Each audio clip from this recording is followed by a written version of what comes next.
This is Learning to Dad I'm the cool dad. That's my thing. with Tyler Ross. What I do have are a very particular set of skills. I'm gonna have fun, and you're gonna have fun.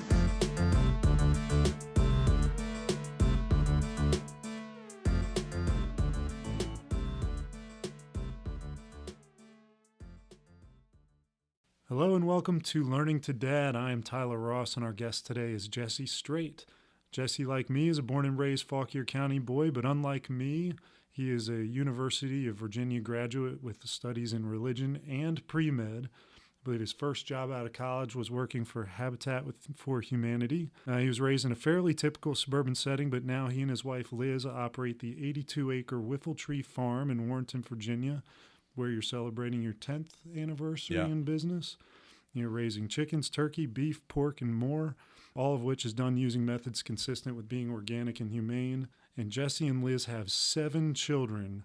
And of the many people I know, fewer have a greater orientation towards living a life of service and faith, business, family, and flock than does Jesse. Thank you. Thank you very much for being here and interviewing with me. This is really cool. Happy to be here, Tyler. Yeah. So raising a kid, as we know, there are no metrics or measurements by which we can really gauge our success. But as we strive to be better people, husbands, and fathers, we will be better. And I think a big part of that is learning from others.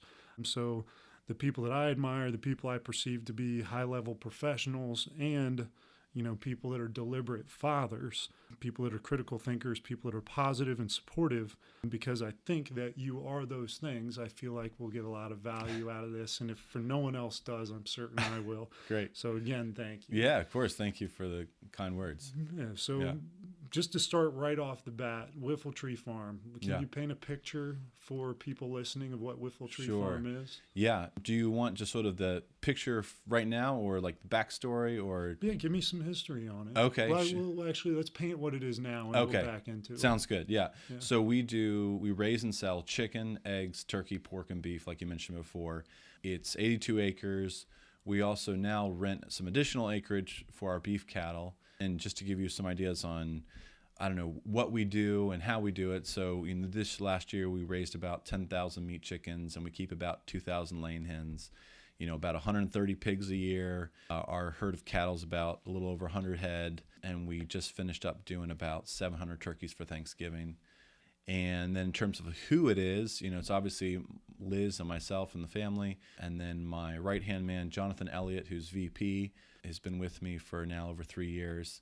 And then we generally have a part-time delivery driver, but we just hired a fella who was an intern this last year, and we just hired him on full-time.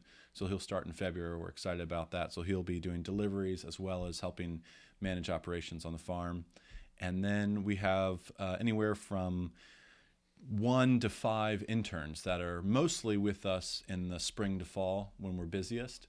And then we have a great crew of local high schoolers and community college students and otherwise adults who happen to be free on a Wednesday morning to help us with our poultry processing crew. And so that's from May to November, and a great group of people there. And then my mom and our friend Kathy Steckman are sort of our egg packers. So every Monday and Wednesday, they come out and keep the store and clean and pack our eggs. And you do have retail on site. That's right. Yeah, we have a little farm store on the farm. And so I'm just trying to make sure I'm not forgetting anyone. Lots of other people that help out, but that's the main people that makes up Whiffletree Farm and the animals. And then I guess, like you mentioned before, we're proud of our farming practices. So, everything's on fresh pasture, no antibiotics, no chemicals, no GMO grains, and our beef is 100% grass-fed. So we take a lot of pride in how we raise our animals. Yeah, I think this is near and dear to my heart, as you know, because my mom owns the Natural Marketplace in Warrenton, organic health food store, grocery store. So you talk about interns and other things, and it just popped into my head this moment, the concept of using a farm such as yours as being an avenue of education for high schoolers and others for raising animals, and to think that it wasn't that long ago that was just the standard. That's just what people did. Everyone had chickens because how else do you get your eggs? Yeah. So I'm excited to talk about how the lifestyle that you've chosen, and it's not that one you were born in, Right. that the lifestyle that you and your family live now, contrast that to kind of what the modern day is. So I'm excited to get into that at some point. Sure. Yeah. Do you have any thought right off the top of your head that pops Yeah. in? So I guess you're kind of getting at, like, there's a certain work and activities that, obviously I'm thinking this is oriented towards our children, like, Sure. but I guess it might also be to these high schoolers and Yeah, young just adults. farming as a business too. I mean, these days where it's not a lot, there's, I don't want to throw too much at you. Yeah, but go for it. You got huge corporate farmers that really create the economies of scale, and it's got to be so hard to compete with versus the kind of hyper local plus the lifestyle difference. So do with that what you will. There's a lot there. Yeah. So I think, that is something, that is an integral part of what we do, is the education. With our internship, we want our interns to learn the easy way, not because, I had wanted to do an internship before I'd started, but we were married and had a baby already, and that didn't really allow for that. So I know personally, I made all kinds of expensive and frustrating mistakes because I was learning as I went. And so I want, like, our interns to really cheat the learning curve and bypass all those expensive and frustrating mistakes I made. Of course, you can't bypass them all, but a lot of them.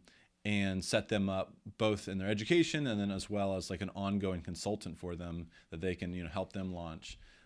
So that is an important part. And yeah, I think too, like with our processing crew, we've had, people that have started out when they were 12 and 13 help processing with us until they're 20. And we really, we're not claiming credit for their maturation, but like, I don't think their parents would say that it wasn't like a part of what happened, that they like, we have really high standards. Like, we want really good behavior and really good work, and we're really proud of what we do. And I think that rubs off, so they feel proud about, what they're accomplishing with us. And they see, like, to what standard they can get, like someone holds them to a standard and they know, like, hey, I can work really hard, I can get really good at something, and I'm really appreciated, and I'm doing something I'm proud of. So that is nice to be a part of that. And then I guess as it pertains to our children, we can maybe get into that more if you want, but that's definitely, something that was attractive to me about farming, was how it's so easy to integrate your family, at least this model of farming, to integrate your family into it and have, my children understand my work and be with me in my work, and that I can teach them how to work, and how to work in general, and of course what we're doing obviously in particular. And I can, take opportunities to compliment them when they do good work and show them, oh, well, when we're, when we need to work quick, like, this is what it means to work quick. If we're in a hurry, this is how you turn up the volume, or like, this is an important mistake not to make. That one, don't worry about it. It's not a big deal, so you can kind of teach them. And I think that's, really valuable. And it's, I think will, hopefully give us a connection with each other, my kids and myself, that, I feel really fortunate to have. I know that, like, a lot of fathers don't get that privilege of, working alongside their kids a lot. I really feel fortunate about that. Yeah, I want to expand on that a little bit, because what I do, I'm, real estate, building, all these things. Like, I'd love, and I get the benefit, like you say, of working with my dad, which is the greatest. And I hope that my kids want to do something with me, collaborate in some way. Yeah. But I don't know, because at 4 years old, my daughter's not going to write a real estate contract or, do a layout for a development, or be able to pound nails on a construction site. Yeah. Whereas your children, what's the youngest that I'm going to do air bunny quotes, put them to work? Yeah. At what point have you gotten them involved in the activities of the farm? Sure. So it's very gradual and I hate to use the word organic, but we'll use it a lot, probably. Trying to avoid that. So, for example, like, I need to make deliveries to a restaurant. I'll bring even my 2-year-old, with me. They're not doing work, but they get to be with me and they think it's fun, and they get to see, me providing food to people and the people appreciating that, and they get to be, oh, look at how cute you are, and oh, you're helping your daddy, and all those fun things. So, it just starts out by being with me.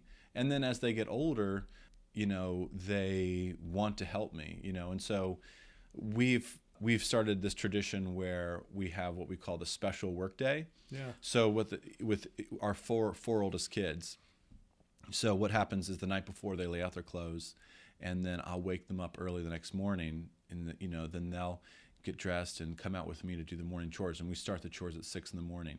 So they'll come out with me, and we'll go open the hens' nest boxes and feed the hens, and then we'll go over and move the meat chickens to fresh pasture. We'll go check on the pigs. We'll move the cows. And so, and when they're really young, say like, they're 4 or something, again, they're mostly just coming with me, and they might be picking flowers while I'm moving the shelter, or they might be on top of the shelter while I'm moving the shelter. Going for a ride. Yeah. And I try and, make it fun. I try and am intentional about, telling jokes, telling stories, teasing them, and pointing, and, without being too heavy-handed, I like to point out, like, isn't it such a beautiful morning? Look at the spider webs in the dewy grass, or like, look at how the chickens love it when I move them to fresh pasture. Isn't that so cool? Yeah. And I try and point out the things that, get me excited about my work. Because again, some people joke like, oh man, you got 7 kids. You're really going to put them to work, aren't you? And get a bunch of free labor. And, I know, you can. They don't have kids. They know it's not free. Well, yeah. Well, that's true too. But I mean, like, that's a fine joke to make. But sure. That aside, like, I really don't want to do that. Mm-hmm. My end game, like what you mentioned, is I want my kids to love the farm, and I want them to love being with me and Liz. Yeah. And that won't happen if they are used as slave labor. Right. You know what I mean? And how the cliched story is, I grew up on a farm and I couldn't get off it soon enough. Sure. Right? Because probably in a lot of ways, who knows? But some of the reasons could be they were used as slaves. I mean, that's a little extreme. They were used as cheap labor, know? Or maybe the farm was aesthetically or aromatically not pleasing, So those are also goals of ours, that like we want to farm in such a way that it's pleasing to all the senses. And that's how things work in nature. You don't have, big manure piles in nature, right? The animals spread it out and it gets used by the soil. So yeah, so basically, I don't want to go down that path, and I would feel like, one of my big goals in life, I would have failed if my kids resent me because of their work on the farm. And this is something I have taken from this farmer, Joel Saladin at Polyface Farm, who's kind of the guru of our field of sustainable animal farming.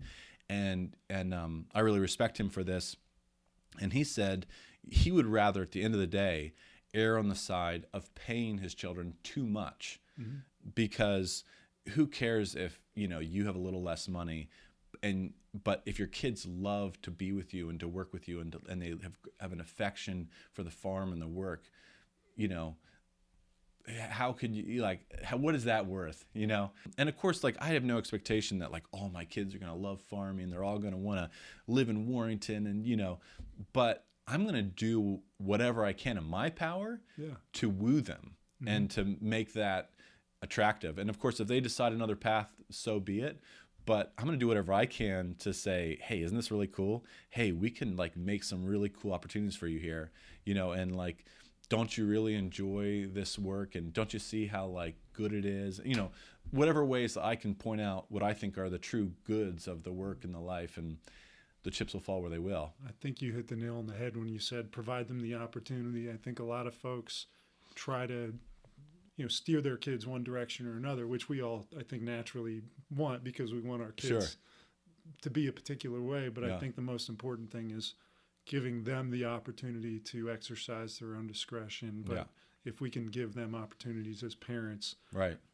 They say, the kid's the arrow and we're the bow, so point it in the right direction. You got to let go at some point. Yeah. But farming, I'm going to assume, without any personal experience, that is such a lifestyle choice relative to somebody getting a job or even a career.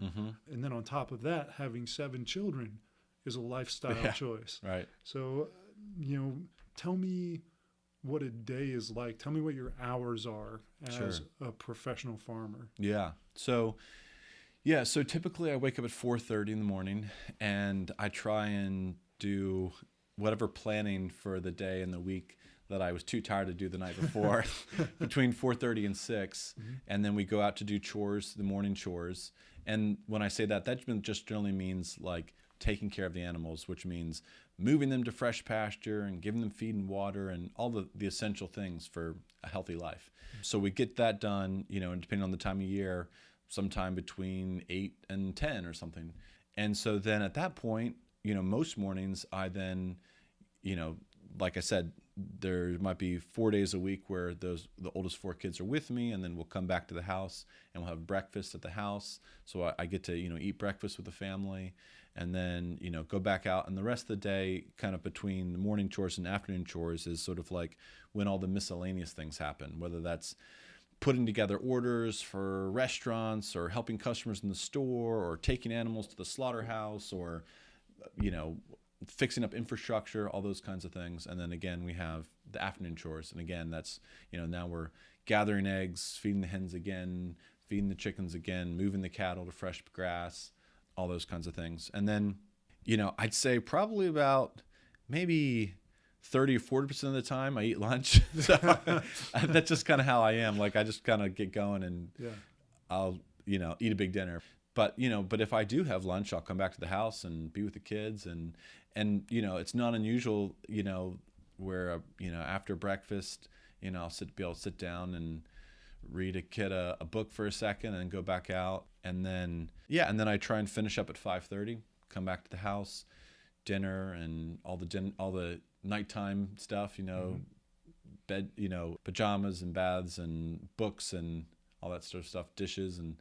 And then, it's pretty typical that then I'll kind of get back to work, I don't know, maybe around 8:30 after all the kids are in bed. And I might, work for an hour or so. And then, off to bed. Yeah. That is a day. So, yeah. And, I work more than I'd like to at this point. And that's something that, I have been like making progress with. Sure. But, especially starting up, it was, pretty intense.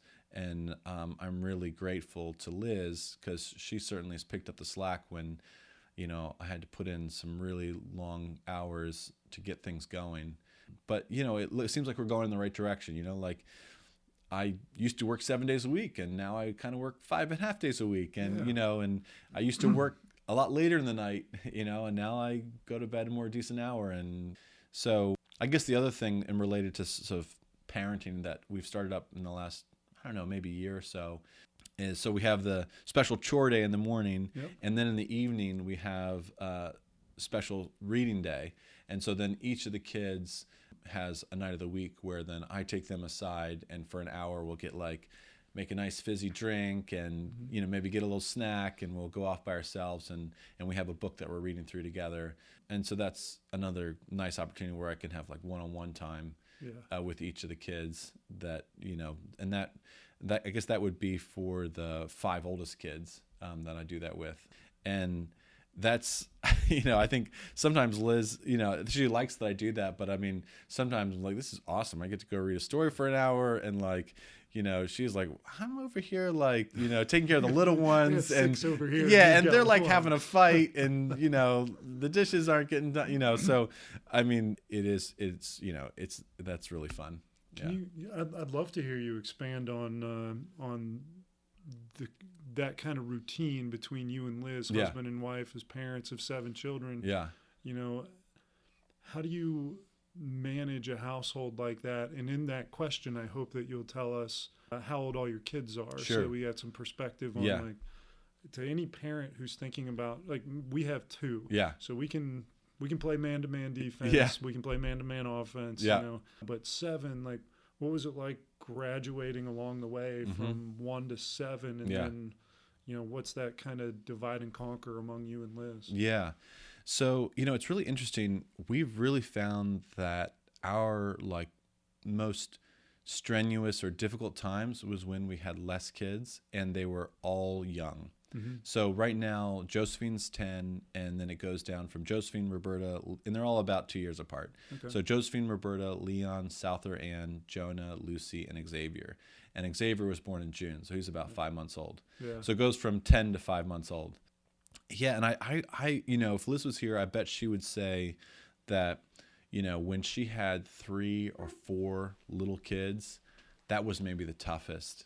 And there's a number of reasons, obviously, Josephine and Roberta and Leon, they're older now, and they, on one hand, they are really helpful, like they want to hold the baby, and, they can go grab this thing Liz needs real quick to, whatever. Right. So they're very helpful. The other interesting thing that we hadn't really thought through was, when Josephine was just Josephine, and she's not only looking to us for all of her needs, but she's also looking to us for all of her stimulation. And now these later kids, there's so much activity in the house that sometimes they could care less about us, the parents, because all the fun, exciting things their siblings are doing. Right. You know what I mean? Sure. So, they just want to like keep up with the crowd, So like, of course, like sometimes they want to sit on our lap and us to hold them and all that stuff. But sometimes they're just like, where are the kids? I want to be with them. That's where the action is. So that was like an insight as our families developed. And yeah, so I guess the other part of your question was in terms of Liz and me and how like the breakdown, how everything gets done and that kind of stuff. You put in a long day, and I'm sure she does also. Yes, and yeah. Just like, I believe moms have superpowers. Yeah. And so I'm sure I'm about to hear about some of Liz's Yeah. superpowers, but I mean, just 2, Right. but 7. Yeah. So yeah, I think Liz is a very hard worker, and I think also it's just necessity has meant more planning. So really having an idea of not winging meals, or like having a real solid meal plan, and having systems where it's usually like me and 1 or 2 other kids does the dishes every night. Things that before, when it's less intense, you can just kind of make it up as you go along, and just probably a little bit more planning. And then of course, like I said, our older kids are helping out more now, and yeah. So I guess do you want me to run through like a typical day with like kind of how Liz and I manage everything, or? Well, for the benefit of anyone who might have more than 2, Okay, yeah. I'd be interested just in any of the high points and low points of what's really easy and what's really difficult. Yeah. Like, that might be different than expectations. Yeah. So high points and low points in terms of like maybe what's a difficult part of the day, or what's something that was when you said, all right, here comes this 3rd kid, 4th, 5th, right, like yeah. what's a challenge that you didn't expect? Yeah. Okay. Yeah. So I guess, the challenges that have come along have been, like we were talking about before, where there seems like there's always one kid who needs a lot of attention at that moment. So, whether they're just acting really defiant or really testing boundaries, just like, oh man, your plans for the day are shot because this kid just really doesn't want to empty the dishwasher, and then you're going to have like an hour-and-a-half battle about, you need to do your job or whatever it is, So those are difficult, and those are the times that I think are really wearying, and like where Liz will kind of call me in for backup, like, I don't care what you're doing right now, I need you at the house. Yeah. So, and I feel like that just kids go through different phases where they need to see if you really mean what you say, or, like really the rules do apply to them or not, So that's something that can be really test us. The other thing that's really hard with a big family is sickness. Like, you know what I mean? Like if everyone gets, the stomach bug, oh man, it's like a war zone, like it just like, just waiting for the next one to fall. And that is a real challenge. And I think that's another thing that will just like kind of zap Liz, like, oh no, here we go. It's one thing to like, be like, okay, well, our 2 kids are going to get sick. It's like, oh no, like we're going to be dealing with this for 2 or 3 weeks, Yeah. So that's a challenge. And then also Liz homeschools. That's So my next question. okay, yep. Yeah. So, as the kids are getting older and she's homeschooling more and more kids, that's also more of a challenge. And Did any of them go to public school or private school at any time, or has it been homeschooled? homeschooled, yeah. So Josephine's in 5th grade, and she was started from the beginning. And Liz does it. Yeah, Liz does it. Yep. Yeah. Yeah. So, yeah. So that's, and that's something I was like, how's this going to work when, like, right now there's 4 that are doing school, how's this going to work when there's more than that? So, we'll have to figure that out as we go along. But yeah, so yeah. And then I guess, my MO is I try and, take as much of the load as I can when I'm around. So, when I come back for meals, I try and, like, say if there's that one kid that really needs a lot of attention right now, like, that's the one I'm going to be like, hey, come with me on the deliveries, or, come to the farm store with me, or, let me read you a story after breakfast, anything I can do to kind of lighten the load for Liz. And then, when I come home, the same thing there, whatever in the evening, whenever I can do. And then likewise, for the day and a half off, I usually have, that's a chance to, like, give Liz a break. And Yeah. I think the other thing that, like, Liz has found that's really helpful for her is just kind of keeping a quote unquote nap time, so that she can just get away for a second, even if she's not taking a nap. So, the older kids can do something quietly, read a book, whatever, for a couple hours. The younger kids take a nap, and Liz can just go away and kind of be like, all right, I need to just refresh for a second, whether she's, taking a nap herself or, just working on something in her own space. So I think that's going to help keep sanity.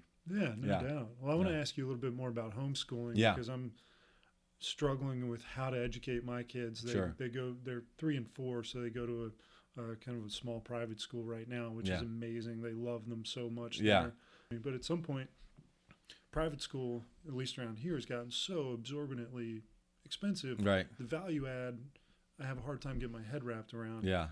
And public school, it's like, if you want your kids to be anything other than ordinary, you have to do something that's not ordinary. Right. And homeschooling is not ordinary. Right. And what's homeschooling look like? How do you feel about it? Just Sure. generally for anyone thinking about it, for me. Yeah. I don't care what anyone listening thinks. I want to know. Yeah. Well, so, Liz's background was conventional public schooling, and she grew up in the suburbs. My wife's too. Okay. Yeah. She grew up in the suburbs of Philadelphia and went to really good public schools and had a good experience and loved school and did well in school and all that. So there's, that's her background. My background's all over the place, where I was homeschooled some, I went to private school, and I eventually, graduated from public high school. And yeah, so I, kind of have a bit of everything from my experience. Yeah, I guess, I have some thoughts about homeschooling. One is, like, I feel really fortunate that Liz wants to homeschool and that she's doing it in our context, because I know that, like, a large downfall of homeschooling is the lack of social life. Right. So, like, I could see there's just a lot of things going for us in that regard.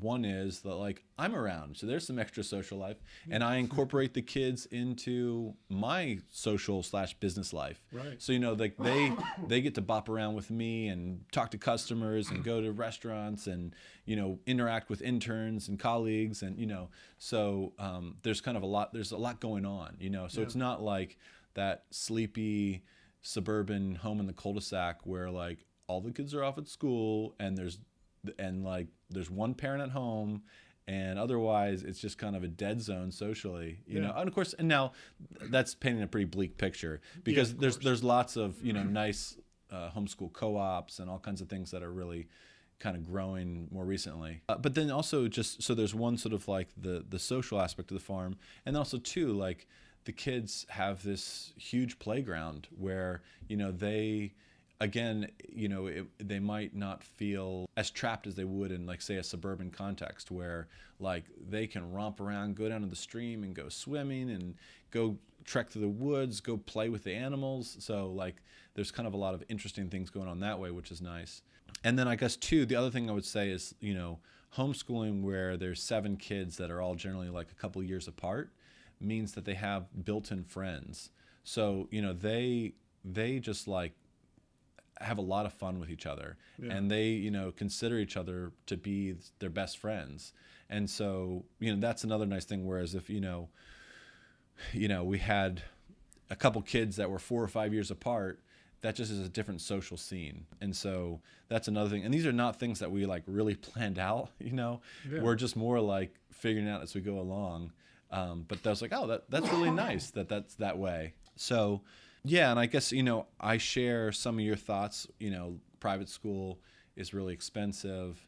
And also, you know, in both private and public school, also, you know, they do add sort of like, I don't know how to say it, but they add work to your day too. Like you're not just like getting off, you know, like, oh, I just outsourced that. Now I'm, you know, like that does not how it works. Like kids come home with homework. You're helping them learn things. You're schlepping them back and forth to school and activities.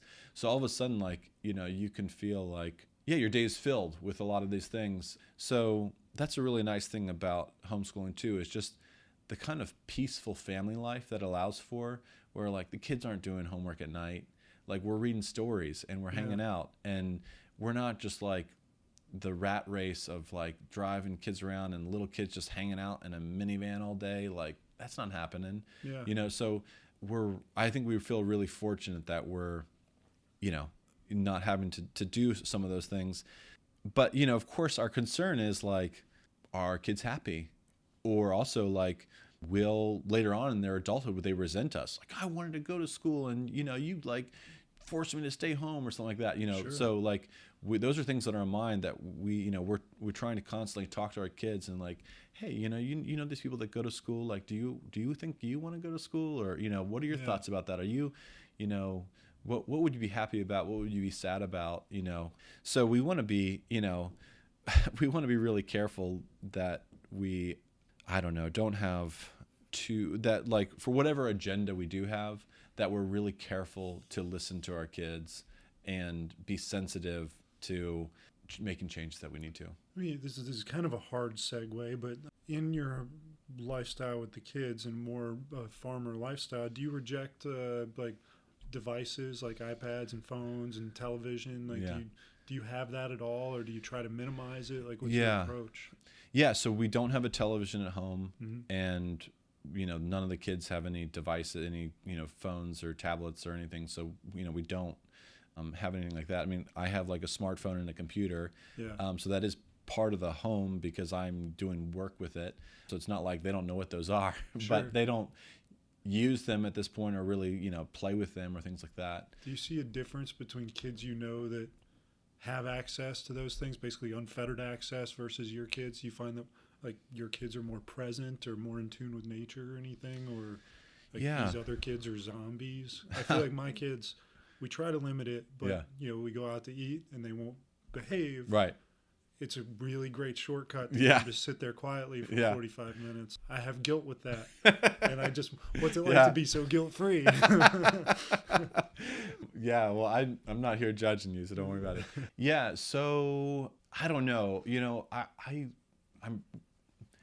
I don't, you know, our kids are so young at this point. I think that's going to be something we come across more later on when it's just more normal for older children to have all their own devices unfettered. You know, at this point, most of the families we're interacting with, you know, they're 10 and 8 and 6-year-old aren't just like, you know, whiling away hours on some device without any restrictions.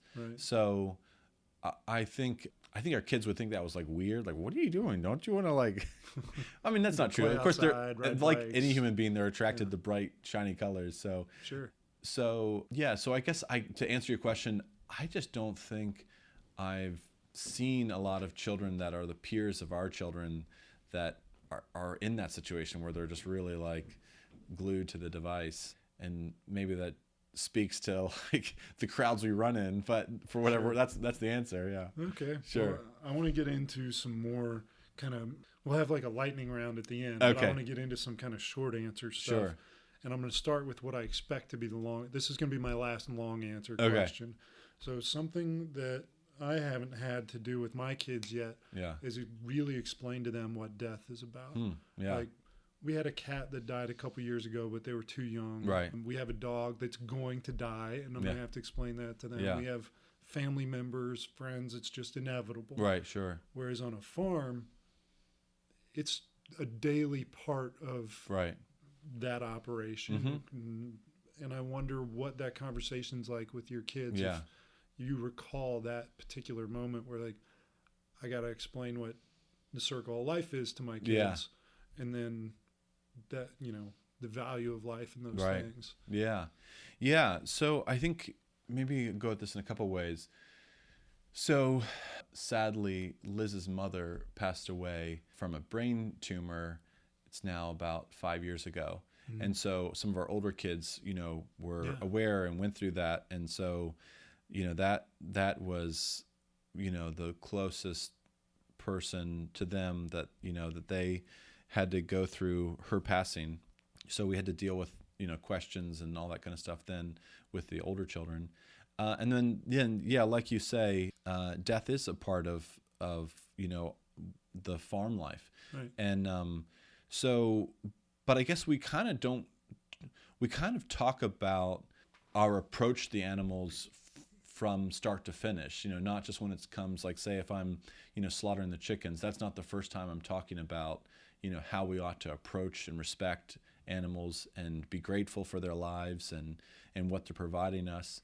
So, I, say I'm, I don't know if this is getting too real, but I'm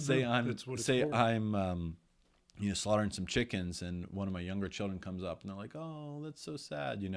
I'll be like, "You're right. It is sad. It's not pretty when, like, an animal has to die." And the reason I'm doing it this way is because I respect the animal and I'm grateful to the animal for what the animal's providing. And I kind of try and take those opportunities to teach our children why we do what we do and how we are trying to have an attitude of gratefulness and respect.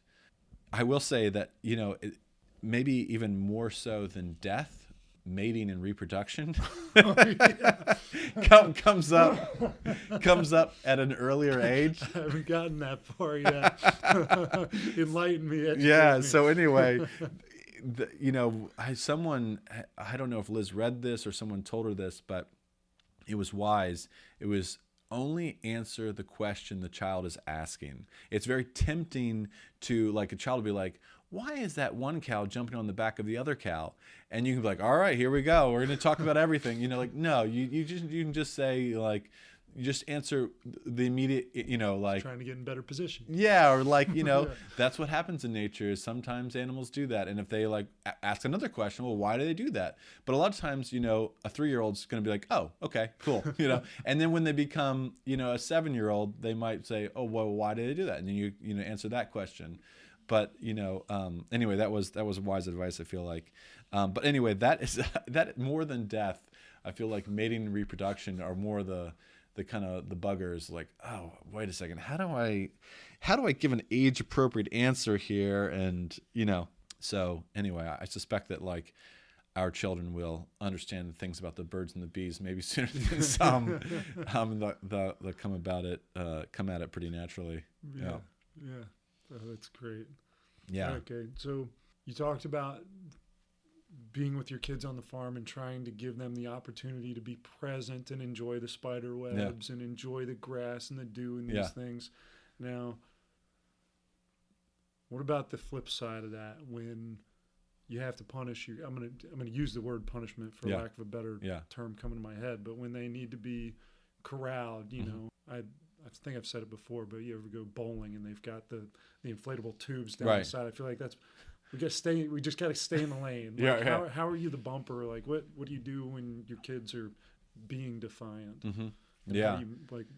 What works for you? Yeah, sure. So, I've seen lots of different things work for parents. And I'd say probably the couple things that come to mind the most are modeling for the children, good behavior and virtue. And, so I think that's really important. Like that, like you yourself as a parent are really trying to be, a really good person and show by example to your children something to aspire to. And, that's obviously easier said than done. Yeah, we're human. Yeah, right. So I think that's one thing. And then I think another important thing is to really, these are kind of like fundamental, like, things that, allow for discipline or the possibility of discipline, is to really show your children your goodwill for them and that you like really want the best for them. Yeah. And I think that can happen in a lot of different ways. Obviously like lots of nice personal attention, reading stories and playing with them. And I think that really communicates to them that, you're not some tyrant that just like has to have things your way and don't bug me, but that, you really care about them and want their best. So I think like when children really are confident that you want their best and they really respect you, that like you are a good person, then I think those are like pretty like, got to have those in place, before anything else can happen. And then I think, whatever form of discipline, I feel like it's just important that it's consistent. That like, when you say, here are the boundaries and here are the consequences, that you basically don't wimp out, that like, because again, your kids want you, they're rooting for you to be a good person. They want you to be a perfect dad, and part of that means keeping your word and being reliable. And, so like, if you're not reliable to keep your word when you say, here are the boundaries and here are the consequences, then that can really shake their confidence in, well, are you going to be reliable in other areas? That's like, a really interesting like point. If you won't keep your word here, when you say you're going to protect me and care for me, and you say you're going to, whatever, do these nice things for me, like, are you really? Because you just didn't keep your word here. And so I think like in an interesting way, just being consistent is a way of really comforting a child and letting them know like this world, like they'll grow up and they'll learn about how screwed up the world is. Yeah. But like the world that we're providing for you is something you can trust and you can relax. You can be at peace, because like when I say something's going to happen, it is going to happen, and I'm going to create this like secure place for you to flourish. And don't worry about all those nasty things that are going to come across when you're an adult. Like we're going to hopefully build your character up such that you have the courage and the virtue to handle that when the time comes. But right now, like just enjoy these relationships and these experiences. Yeah, so I think those are some of the things that stand out to me. It's just consistency and keeping your word. And when some of these phases that come through with children that are going through like a defiant period, they have to get a lot of negative attention because they're butting up and they're saying like, are you serious? Are you serious? Is this really a rule? Is this really a rule? And of course, so they'll need discipline to say, yes, this is the rule and here's the consequence. And so I found that it's really important in those situations to then give them lots of positive attention, because like that would be such a downer if the majority of your interactions with your dad that day were negative and were like, you did the wrong thing, so here's the consequence. So I always try and basically like, if that's a situation, I try and compensate with, okay, after the discipline, let's like wrestle and tickle and have a fun time, and like just communicate through these nonverbal ways like, hey, everything's all right now. Like we're past that. That incident happened. I don't think you're a bad person. I'm just marking that behavior is not acceptable. Mm-hmm. And I'm not saying that like you're a bad kid, like, no, that I just taught you a lesson. And now I hope you learn that lesson, but we'll do this again. But like also right now, we're gonna have a lot of fun and like wrestle and tickle and that shows the kids like, I'm not holding resentment. Yeah. I'm not angry. This is a very unemotional thing in the sense of like negative emotions, like I'm so angry at you, So I think, compensating within lots of positive attention for kids in that phase has really borne out that's like really important to, remind them like, I love you, I care for you, I want your best. And no matter, how many times you disobey me or do something that's not right, like I'm not going to resent you. I'm not going to be angry. And we're moving on. Clean slate. It's incredibly powerful. You like moved me during that description. I appreciate that a lot. I'm going to take a lot out of that. Yeah, really, really great. Yeah. And I think that's one other thing on that is just like, I think it's so important to try and, when necessary, discipline children in an unemotional way. Yeah. Couldn't agree more. Just calm, like this is matter of fact, like I want our children to learn the consequences of bad behavior now when the stakes are really low. Yeah. Like I want them to learn that it's really bad to lie to me now and not learn when they're an adult and they're cheating on their taxes and they're going to jail. Yeah. You know what I mean? Yeah. Stakes are a lot higher, you know? So that's one thing. It's like just keeping it really unemotional, and that like this isn't a personal thing. This is not like I don't like you anymore. This is just I need to teach you a lesson so that you'll be happier when you're older. And I try and communicate to the kids like, you know what, like what I'm trying to do here is make you happy. That's what I'm trying to do. And to be happy, like you need to learn some of these lessons. And there was something else I was thinking in there, but I forget the other thing. But anyway, yeah. Well, you talk about not being an emotional response. It immediately made me think about my wife, who says, you know, managing a classroom of kindergarten and first graders. Yeah. Says the second you raise your voice is the second every one of those kids know that you don't have control anymore. Yeah, right. And I found that in order to not have an emotional response requires patience. And I believe that I've been conditioned to be quite patient. Yeah. However, it gets pressed. And I have practices that, you know, whether it's counting in my head, or taking a deep breath, or just having a mindful meditation regularly, which I wish I had. But is there anything in particular that you do to exercise or cultivate patience in yourself to be a better parent that somebody else might be able to do? Yeah. Well, you know, I'll try and come back to that question. There's one other thing I was thinking about that you got it. Helpful, yeah.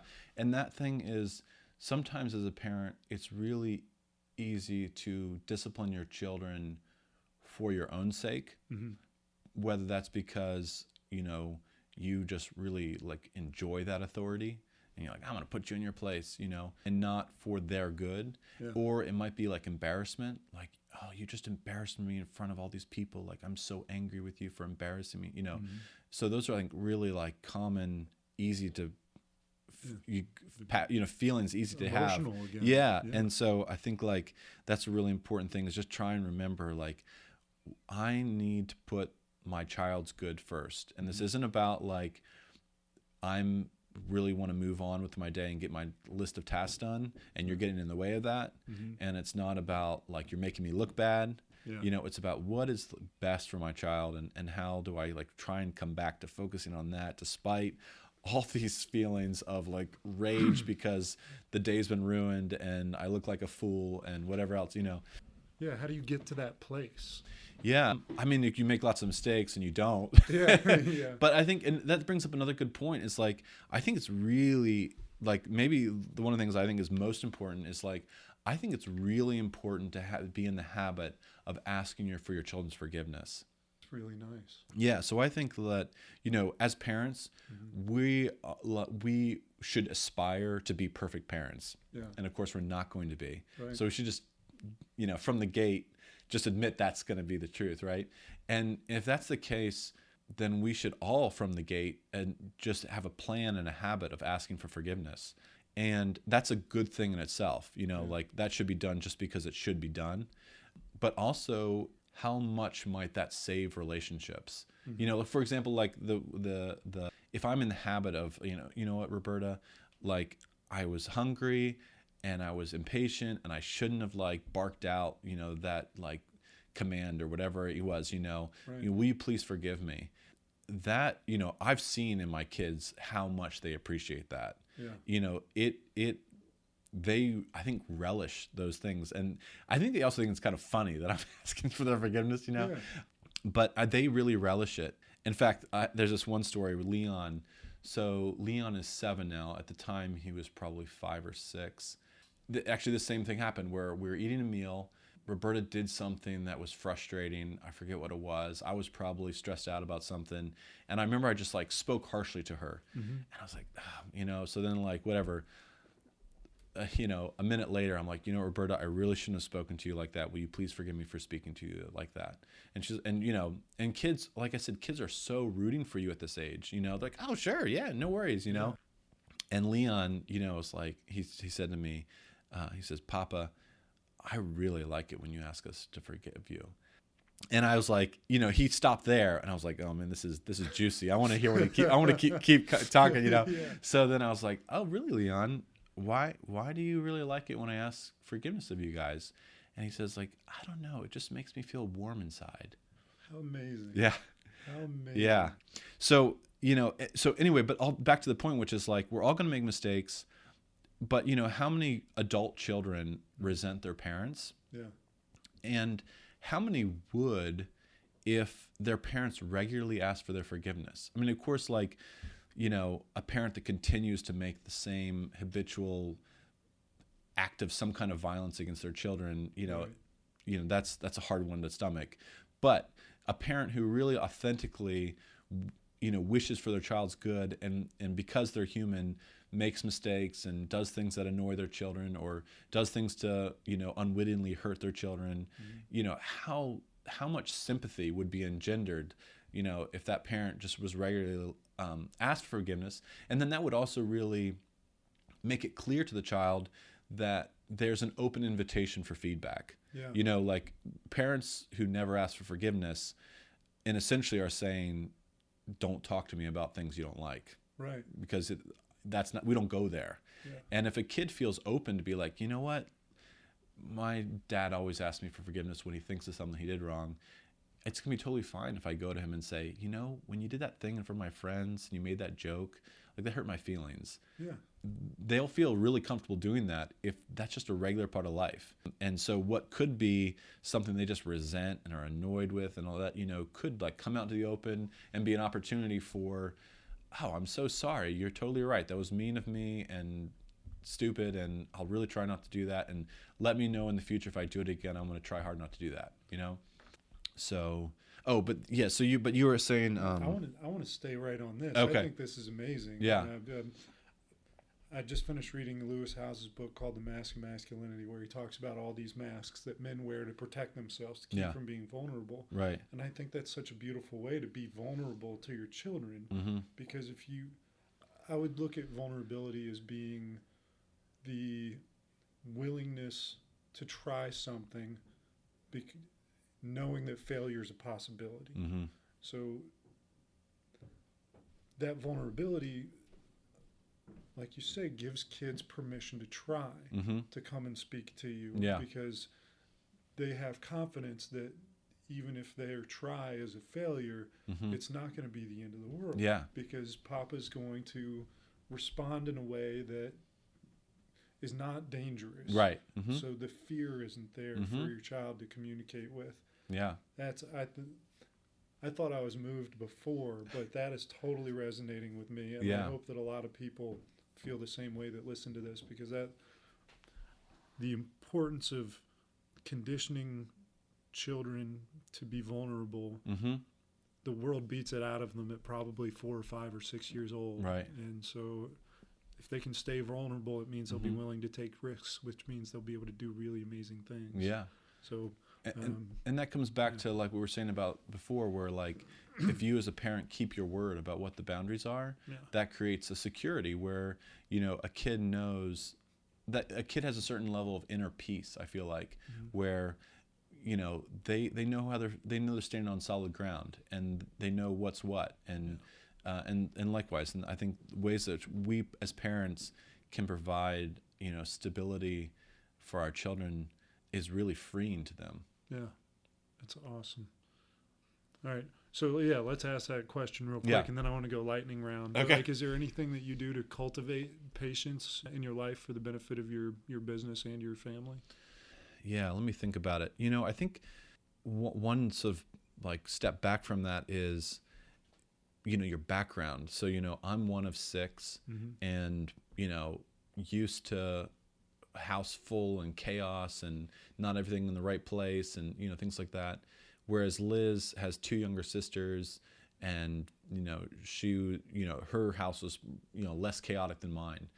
So it really comes, like, I feel like I have an easier go of it sometimes because that's like normal for me. Right. And so things that might upset Liz, I don't even see or hear. So there's some bit of it which is just sort of like background and how, what bothers you, in terms of like when something actually does bother me, or get to me, I don't think I have really anything great in the moment. Yeah. There's no particular method except those things I said before, which were just to really try and remember what's the point here in terms of like, the point here is the child's good. It's not so that I can move on with my day and get my listed tasks done. And I think also just to be regularly reflective of what is the priority here in terms of like, will I consider my life a success if my business is a little better organized? Mm-hmm. Or will I consider it a failure if my children resent not having attention from me? So just trying to keep those kinds of questions in the forefront of my mind so, when I'm interrupted in work, I'm not just like, oh, would you leave me alone? Yeah, sure. So just try to remember, like, wait a second, what's my main job here? Yeah.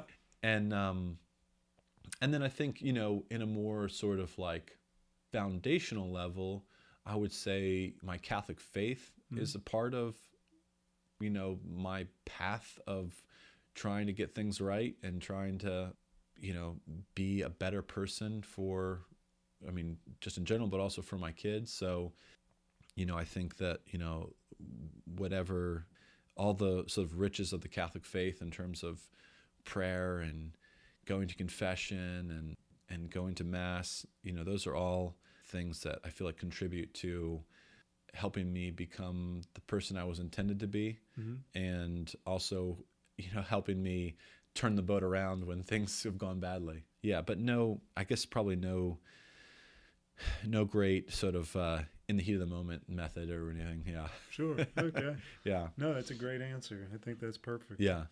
Okay. Lightning round. Yeah, sure. All right. So, how do you think you've improved as a dad over the last few years?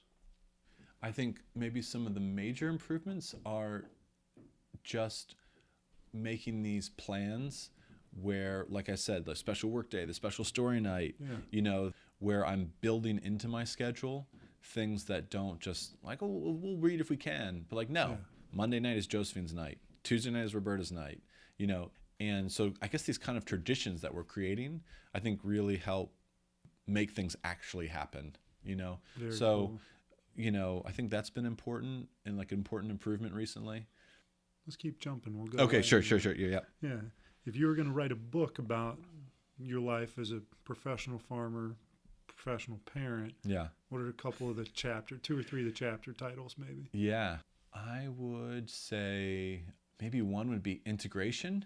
And by that I mean like whatever ways you can in your life, trying to bring all the different parts of your life together. Yeah. So normally, work's over here, school's over here, extended family's over here, children over here, education's over here.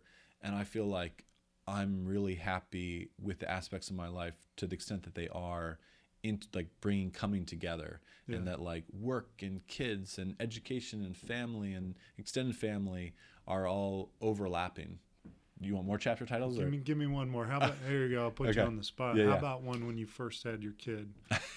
Whatever that chapter was between school, work, and kid. First kid. Yeah. What's that chapter of life called? Between school, work, and kid? You mean when we had our first with Josephine? Yeah. Mm-hmm. Oh, man. It was so much fun, and we took ourselves so seriously. And we did so many things that we laugh at now. I would maybe just say fun and early mistakes. Love it. I love it. All right. So generally, for the sweeping population of fathers, what do you think is the role of a father to their children?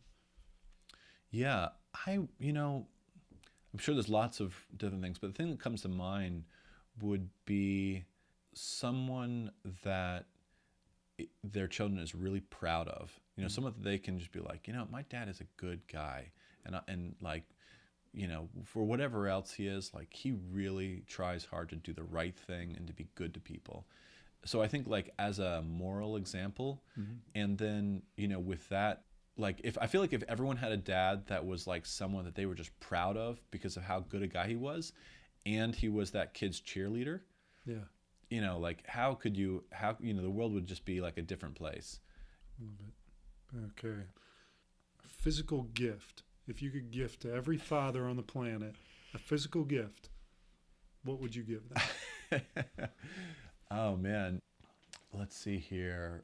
Big or small? The ability to read bedtime stories late at night without falling asleep. I like it. Okay. So, what are 3 qualities that a super dad has? Okay. I would say one would be that they are, good and virtuous themselves as like a starting point. I'm kind of a broken record here. And then Consistent, as we talked about. and then the other I would say is humble and willing to ask for forgiveness. And the other I would say a close listener.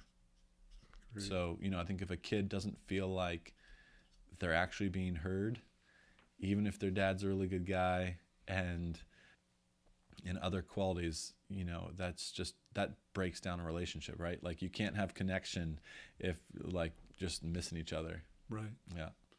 Okay. I don't know if you watch much TV, but is there a dad on TV that you grew up liking or one that you like now? Let me think about that. Yeah, I can't think of anyone. Sorry. That's okay. Yeah. All right. So this will be my last lightning round question. Okay. But I do want to give you one long answer shortly sure. because it's near and dear to both of us. Yeah. But the last lightning round question is one that I borrowed from Tim Ferriss that I have to give him credit for. Okay. He's a podcaster among many other things. But if you had a billboard on which you could put a message to every parent, every father, limited to that billboard, and they'd drive by it every day, what message might you put on that billboard? Yeah. How long of a message can it be? It's gotta be legible at 75 miles an hour. Okay, yeah. Let's see here. I would say, since it has to be short and sweet, I would say, be with your kid. Love it. That's Yeah. great. One that Ike Broadus said is just different than yours. Yeah. It says, go home. But be with your kid. I love it. Yeah. So we're going to call that a wrap, but I want to say a bonus question. Sure. That's not necessarily parent related, but I think it is because it's a part of what we do every day. Talk to me about food Yeah. and what you feed your kids. Sure. Let's have that conversation. Do you want me to like run through the meal plan kind of thing, or? Well, I mean, in terms of the quality of Yeah. food, because you and I are indoctrinated in eating things that are organic, eating Yeah. things that are local, and trying to do the very best we can. Whereas, the average population doesn't know that there's added sugar in milk. Right. Yeah. So the importance of food, just in general Yeah. life, as a farmer, you get this modest platform to say, this is what's wrong with food. Yeah. This is what should be happening. Okay. Sure. Yeah. I guess the starting point, food is so fundamental to human flourishing. It's something we do 3 times a day, and if we don't, we're not going to be around for very long. Yeah. So I would just say that, you can go look at studies and you look at the breakdown of an egg that came from a hen that was raised in confinement, never saw pasture, had regular antibiotics and genetically modified feed, and you can compare that to a hen's egg that's raised on pasture and non-GMO feed and no chemicals and no antibiotics, and it bears out. It's a different food. So like if you want to go there, we can. But I also say we don't need to. Common sense tells you that an animal that's raised in an unsanitary environment that's stressful and that basically only can live if it's propped up on antibiotics is not going to give you food that makes you healthy. So, I feel like common sense just tells you what you need to know here. So I think, how mind and body are connected, I think I'm sure that we don't know the extent to which all these things are connected. So, when we talk about a person's health, you could be talking about cancer or depression or all these things. I think it would be hard to say that, your diet and what you put into your body doesn't have an effect on those things. I think that would just be kind of like a silly thing to say. That's not the case. Yeah. Because, of course, your environment, how active you are, what kind of air you're breathing, all these things all do. But if you think about it, this food is so intimate with your body. You're putting it inside of your body, and it's becoming part of your body. That, like, of all the environmental things that you're exposed to, this is the most intimate thing, and you're actually putting it inside of you. So of all the things that we maybe would be the most careful with and most vigilant with, that would affect all aspects of our human health, food would be like top of the list. So I think, it bears, that kind of vigilance.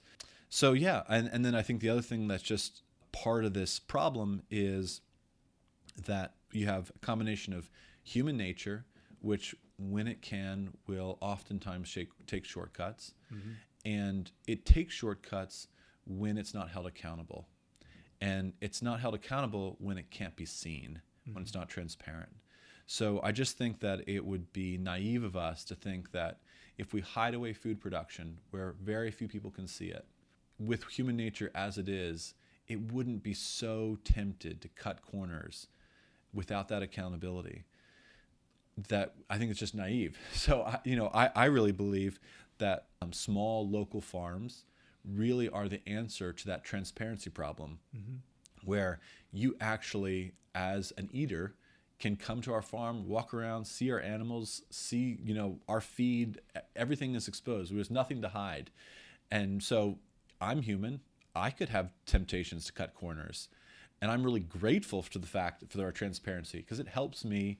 You know what? I really don't want to move the hens to fresh pasture right now. I'll just let them muck around in that mud. No, that's going to look really bad. I'm going to move them to fresh pasture. So I'm grateful for that it helps me do the right thing. So I think just it's a systemic issue where we don't want the most important thing for human flourishing to be hidden, because we know enough about human nature to know that hidden things are a temptation for humans to cut corners. So that's why, I think like industrial organic is not the solution to the problem. I mean, we already know the industrial organic label is compromised, and there's all kinds of slimy things that are going on where what the eater thinks they're getting is not what they're getting. And so I think really it comes down to embedded local small family farms that people can have as much of a relationship with as possible, whether that can be that accountability, and that's kind of the negative way to put it. The positive way to put it would be that I have a relationship with the people I'm feeding. Yeah. And do I really want to like look them in the eye and see their sick kid and know like, oh man, well, maybe that's because of the chemicals I'm putting on the food, whatever it is, right. I care about our customers. These aren't like abstract things that are off shipped away in the distance. So there's that as well. Yeah, that's perfect. So is there any, for the average population, what would you recommend to them, and as far as exposing them or educating them, maybe in a book or a website or a documentary or a show, that they might dip their foot into understanding what's available to eat and what they're actually eating, and contrasting those things and helping them make better decisions? Yeah, I would say some of the more popular ways in which that information is out there would be Michael Pollan. Has written a number of books sort of as both expose of the industrial food system as well as sort of a champion of local sustainable pasture-based farming. And then the movie Food Inc. is a very well-known documentary that does kind of the same thing. Joel is hilarious to listen to. Yeah. So Joel Salatin is a champion of that. Another person that I really respect a lot is Wendell Berry, who writes about these issues in a really compelling way, both in fiction and poetry and essays. So yeah, I think those would all be good sources. Yeah. And let's plug Whiffletree real quick. Okay. Your website, contact. Sure. So our website is whiffletreefarmva.com. Whiffletree is WHIFFLETREE farmva.com. And, you can check us out on Facebook, and you're welcome to, all my contact information is on the website. So you can call me, text me, email me, and come out and bring your kids and come see the animals and walk around. The wintertime's not as much fun as the spring or sure. fall, but yeah, like I said, everyone's welcome to come out and see the animals. How about some spots that carry your food or restaurants locally here in Fauquier or Warrenton? Yeah, we work with a number of restaurants here, Claire's and Black Bear and the Ashby Inn. So there's other restaurants, but those are some of the ones that come to mind. Yeah, awesome. Yeah. All right, let's call it. Okay, great. Thanks, Jesse. Yeah, thank you, Tyler.